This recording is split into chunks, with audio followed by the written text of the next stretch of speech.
Yung unang classroom namin is NIPA, yung kubo. Pero palaki nga ng palaki yung population. Nagdagdag kami ulit ng isang makeshift na classroom. In 1997, Coca-Cola Foundation, in partnership with Philippine Business for Social Progress, began its Little Red Schoolhouse project to help the Department of Education provide schoolhouses and classrooms in underserved areas in the country. And together, the partnership has completed a total of 101 Little Red Schoolhouses in 44 provinces in 17 regions in the Philippines. Noong unang dating ko dito, nadatnan ko na si Little Red School. Namangha nga ako, sabi ko, ay, ang ganda pala dito. Bago yung building, lalo na yung Coca-Cola. During my time, mas excited akong pumasok sa school kasi maganda yung classroom namin. Noon lang namin nakita yung, ay, pwede pala yung lamesa na pabukas-bukas, tapos ilalagay namin yung mga gamit doon. Pagka hindi po nagbigay ang Coca-Cola sa amin ng building, hindi ko po alam kung na-close yung school na ito or nanatili na grade 1 and 2 lang ang grades na pwede namin ituro dito. Ang naging problema lang talaga dito ay yung tubig. Wala kaming source ng water dito, maliban sa ulan. Kay wa may tubig dire. So adto mga bo sa mga bay. Adto mi manghangyo nga pakabami. Nung nagka-connection po yung barangay, doon na rin po kami nakikonek sa kanila. Pero 7 to 9 a.m. po yung tubig, tapos na-off na. So yung mga bata, after ng class, nag-iigib na naman po sila ng tubig. Sa bawat estudyante, magdadala kami ng galon dito sa school, tapos igagayad kami ng teacher namin papunta doon sa balon upang umigib ng tubig. Tapos, kailangan namin mag-CR muna para hindi kami abutan dito sa school. Pero minsan, hindi talaga namin napipigilan, kaya napipilitan kaming tumakbo doon sa damuhan.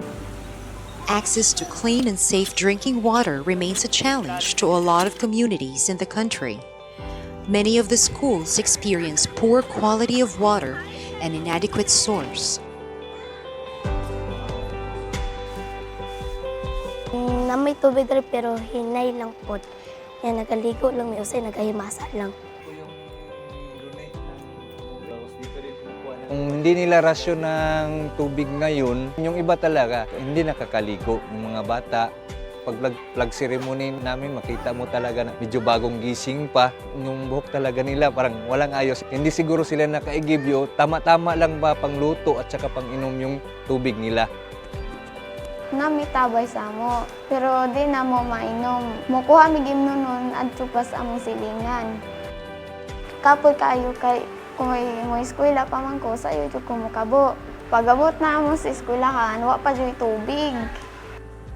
Galon ng mantika, galon ng ketchup, yun yung dinadala namin dito sa school upang lagyan ng tubig. Yung isang galon ng tubig, nauubos yun sa isang araw. So, bali yung mga teacher po, kami po yung mag-aambag-ambag para makabili rin ng tubig na maiinom. Upon assessment that the schools were in need of potable water, Coca-Cola Foundation Philippines, in partnership with PBSP and the Water Alliance, commenced a 4-year project in 2017 and went back to these Little Red Schoolhouses to provide potable water systems and hand-washing facilities under the AGOS project. Napakahalaga kasi ang tubig para may gagamitin kami para sa toilets namin, sa paghuhugas ng mga kamay ng bata bago sila kumain, sa pagluluto ng mga pagkain. Kana mo sa panglaba o pangligo. Panginom pod o panglungag o panghugas sa karne. Nung dumating yung PBSP, meron na kaming sariling tangke, tapos nagkakaroon kami ng tubig. This time po, hindi na po kami nawawalan. So, tuwang-tuwa kaming mga teacher. Siyempre, sa tagal-tagal ng panahon, sa wakas, magkakaroon din kami ng water system dito at iniinom pa. In 4 years, The project team has traveled to the farthest and hard-to-reach LRS schools in Luzon, Visayas, and Mindanao. Bago turn over yung project nila, sir, tinuturuan nila kami kung paano or ano ang mga dapat gawin sa pag-maintain ng cleanliness sa tubig. Coca-Cola and PBSP conducted water education and maintenance training for the teachers, for the parents, and also to the students so that our water facility and hand washing facility will be sustained. Nasiyahan kaming mga guro dito nang nalaman namin na may parating na blessing galing sa Coca-Cola. Malipayon mi hasta ang mga ginikanan kay ang mga bata dili na mo baktas og layo, dili na mo tabok sa kalsada mo. Open na lang sila sa gripo, din makahunaw na sila, din makagamit na sila sa CR, maka-toothbrush na sila. Nung una kasi kala nila madumi yung tubig dito. Kala nila galing siya dito sa rain catcher namin ba. Ayaw nila maniwala sa akin kaya nagpunta ko doon. Tapos binuksan ko yung faucet. Pinakita ko talaga sa kanila nga ininom ko yung tubig. Saka pala sila naniwala. Sabi niya, ay malinis pala. Sabi in terms sa sa Bisaya, ay limpyo day na dira. Both the teacher at ng mga student ay talagang nag-benefit dun sa water system na yon. Masaya po ako at exciting dahil may paghugasan na po kami ng kamay, pagsisipilyuhan po at paghihilamusan ng mukha. Yung pagkakaroon namin ng tubig, kung anong tinuturo nila for health and sanitation, actual na pinagagawa sa mga bata, at least kung sinasabi nila na wash hands very well, umaawit sila ng happy birthday, yung tinatapos nila yun na naghuhugas ng kamay gamit yung washing facility natin.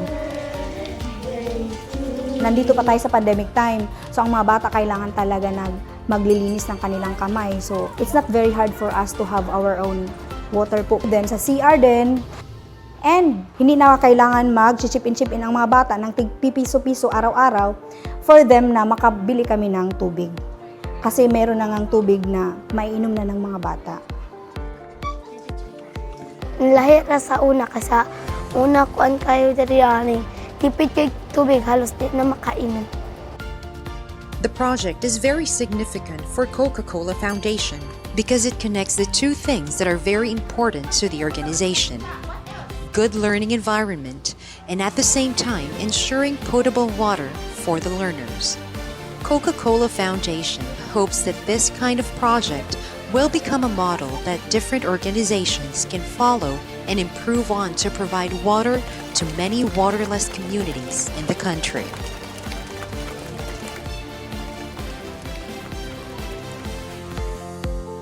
Kami po ay taos-pusong nagpapasalamat. Malaking tulong ito para sa amin. Thank you very much po.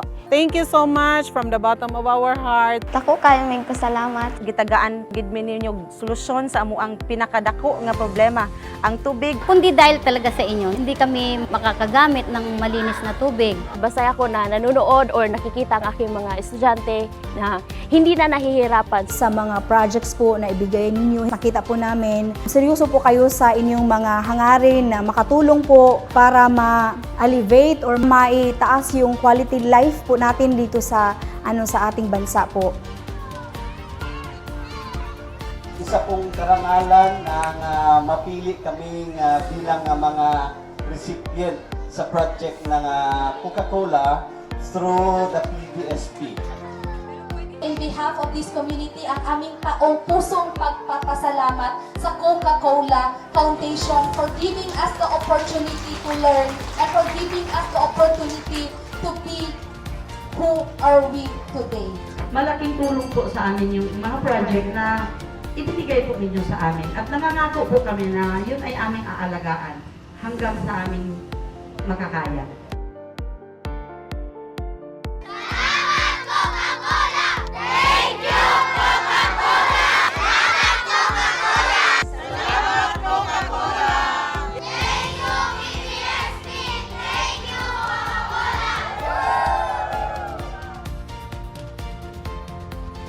Salamat po sa nag-ato mo diri kay nanamit tubig.